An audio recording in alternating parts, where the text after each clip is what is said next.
Alors, je m'appelle Ilyes Ramdani, j'ai un peu plus de 20 ans là. Ça fait pratiquement 2 ans que je suis au Bondi Blog. Donc en parallèle, je finis mes études de journalisme en alternance. Et moi, mon enquête, c'est principalement sur la question donc des quartiers et de la question finalement de la violence dans les quartiers.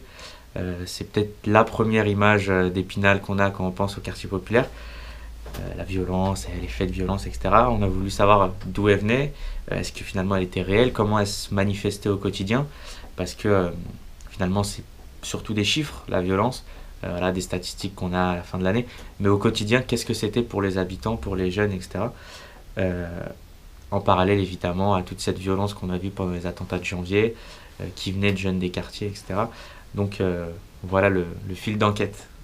On a rencontré euh, de tout terrain, on va dire, de mecs qui sont éducateurs, profs, entraîneurs, tout ce que vous voulez, qui connaissent les jeunes, qui les côtoient au quotidien, donc des acteurs associatifs, sociaux, pour savoir, voilà, eux, ils connaissent les jeunes. Finalement, est-ce que les jeunes de quartier sont plus violents que les autres? Pourquoi? Comment ça se manifeste? On a eu cette discussion, voilà, à bateau rompu pendant pratiquement 2 heures. Donc ça, c'était le panorama assez large. Et puis ensuite, on va s'intéresser à des choses un peu plus précises sur le rapport qu'ont ces jeunes à la République, à l'État, avec deux thèmes. Donc la police d'un côté, euh, en se demandant pourquoi est-ce que dans les rapports entre les jeunes et la police, il y a autant de violence des deux côtés, de tensions, etc. Donc on va se pencher là-dessus. Et puis sur la question de l'école, euh, finalement, comment ça se manifeste? Est-ce que cette violence-là, elle s'exprime à l'école? Et s'intéresser à la question de la place de l'école comme emblème républicain dans les quartiers, etc.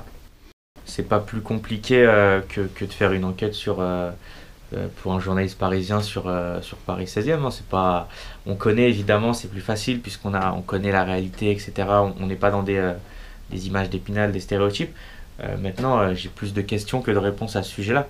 Et là, on fait ce film-là avec la démarche un peu journalistique, de poser des questions, de rencontrer les gens, et les réponses, elles viendront au fur et à mesure.